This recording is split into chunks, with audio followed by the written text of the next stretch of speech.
അന്തരിച്ച എസ് ജാനകിയമ്മയോടുള്ള ആദരസൂചകമായി Tirur arts society ഗാനാഞ്ജലി സംഘടിപ്പിച്ചു. ഗായകൻ ഫിറോസ് ബാബു പരിപാടി ഉദ്ഘാടനം ചെയ്തു.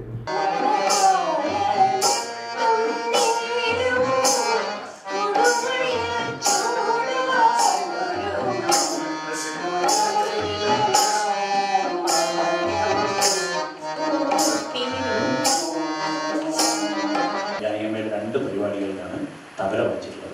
അത് ചിലപ്പോൾ എനിക്ക് കിട്ടിയ ഏറ്റവും വലിയൊരു ഭാഗ്യമാണില്ല. എൻ്റെ ജീവിതത്തിൽ അതിലും വലിയൊരു ഭാഗ്യം, അതുപോലെയുള്ള ഭാഗ്യങ്ങൾ ഒരുപാട് കിട്ടിയിട്ടുണ്ട്.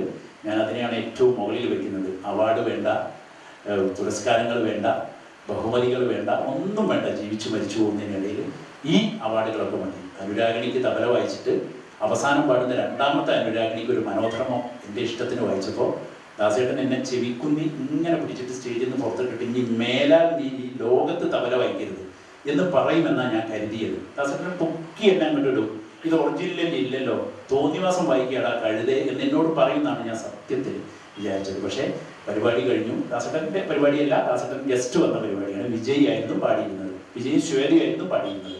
ദാസേട്ടൻ അതിഥിയാണ്. ആൾക്കാർ നിർബന്ധിച്ചപ്പോൾ അനുരാഗിണി പാടാൻ തയ്യാറായതാണ്. അപ്പോൾ കഴിഞ്ഞ് ഭക്ഷണം കഴിക്കുന്നത് ഞങ്ങളുടെ കൂടെയാണ്, ബൊഫയാണ് ഞങ്ങളൊക്കെ കഴിക്കുന്നത്. ദാസേട്ടൻ കൊടുക്കുന്നു. ആ ഭക്ഷണം ഇങ്ങനെ കുറച്ചല്ലേ കഴിക്കുള്ളൂ. അവരൊക്കെ ലേശം എടുത്തിട്ട് എത്തിയത് ഇങ്ങനെ എൻ്റെ അടുത്താണ്. എൻ്റെ തൊട്ട് നിൽക്കുന്നത് ഫ്ലൂട്ട് വായിക്കുന്ന ഹരി, ഇപ്പോൾ ടോപ്പ് സിംഗറിൽ വായിക്കുന്ന ഹരി. ഹരി എന്നോട് പറഞ്ഞു, എന്തോ ദാസേട്ടൻ ഇങ്ങനെ നോക്കുന്നുണ്ടല്ലോ. ഞാൻ പറഞ്ഞു, ചിലപ്പോൾ എനിക്ക് പെരടിക്കൊന്ന് കിട്ടും, ഉറപ്പാണെന്ന് പറഞ്ഞു.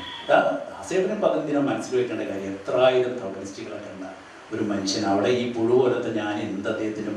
പക്ഷെ അദ്ദേഹം അത് ആ ചെറിയ സദസ്സായിരുന്നുകൊണ്ട് അദ്ദേഹം അത് ഓർത്ത് ചോദിച്ചു എന്നോട്. പെട്ടെന്ന് ചോദിച്ചു, അനുരാഗിണിയിൽ അവസാനം ഡബിൾ ഉണ്ടോ ചോദിച്ചു. അനുരാഗിണിയിൽ അവസാനം ഞാൻ ഡബിൾ പോലെ വേണം വായിച്ചത്, ഡബിൾ ഉണ്ടോ എന്ന് ചോദിച്ചു. അപ്പം ഞാൻ ഹരിയെ ഇങ്ങനെ തോന്നി, ഒറ്റ തോന്നൽ ഇങ്ങനെ തോന്നിയിട്ട് ഞാൻ വരി ഇങ്ങനെ നോക്കിയപ്പോൾ ഞാൻ പറഞ്ഞു, ദാസേട്ടാ അത് വെറുതെ ഒരു സെക്കൻഡ് ടൈം പാടിയതുകൊണ്ട് ഒരു മനോധർമ്മം പോലെ ഞാൻ വായിച്ചതാണ്. അങ്ങനെ വായിപ്പിക്കാതിരുന്നല്ലോ ജോൺസൺ എന്നോട്. ഉടനെ എന്നോട് മറുപടി, അങ്ങനെ വായിപ്പിക്കാതിരുന്നല്ലോ ജോൺസൺ എന്ന് പറഞ്ഞു. ഒറ്റ വാക്യം പറഞ്ഞോളൂ, എനിക്കതാണ് ലോകത്ത് കിട്ടിയ ഏറ്റവും വലിയ അവാർഡ്. അതുപോലെ ജാനകിയമ്മയുടെ 2 സ്റ്റേജിലാണ് ഞാൻ വായിച്ചത്. എൻ്റെ റിഹേഴ്സലൊന്നും എനിക്ക് പറഞ്ഞാൽ ഞാനിപ്പോൾ പൊട്ടിക്കരഞ്ഞു പോകും, ശരിക്കും കരഞ്ഞു പോകും. തിരൂർ ആർട്സ് സൊസൈറ്റി പ്രസിഡന്റ് സെൽറ്റി തിരൂർ അധ്യക്ഷത വഹിച്ചു. Venugopal Kolkata, secretary K Vijayaraj, treasurer CK Sukumaran, VV Sathyanathan, Rajesh Changanassery, KV Hajira, Suraj ബാസുര, സദാനന്ദൻ K പുരം, അശോകൻ വയ്യാട്, ഡോക്ടർ രാധാകൃഷ്ണൻ, ഖാദർ തിരൂർ, ഭാസ്കരൻ മാങ്ങാട് എന്നിവർ സംസാരിച്ചു. യൂസഫ് താനൂർ, ഈശ്വർ തിരൂർ, മോളിറാവു, മുഹമ്മദ് ഹനീഫ, നരൻ ചമ്പൈ, റീന തൃക്കണ്ടിയൂർ, KS ലോറൻസ്, സംസുദ്ദീൻ മുണ്ടക്കാട്, തെസ്നി ബീരാഞ്ചിറ, PT ബദറുദ്ദീൻ എന്നിവർ ഗാനാഞ്ജലിക്ക് നേതൃത്വം നൽകി.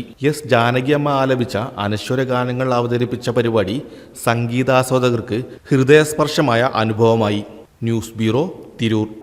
നമ്മുടെ കുബൂസ്, അത് നമ്മുടെ ഗൾഫിൽ കിട്ടുണ്ടായിരുന്ന കുബൂസില്ലേ, നിനക്കിഷ്ടപ്പെട്ട ആ കുബൂസ്.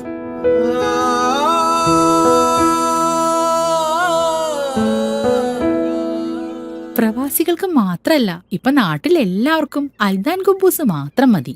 അൽദാൻ കുബൂസ് ഇപ്പൊ ന്യൂ ജനറേഷന്റെ ഇഷ്ട കുബുവല്ലേ.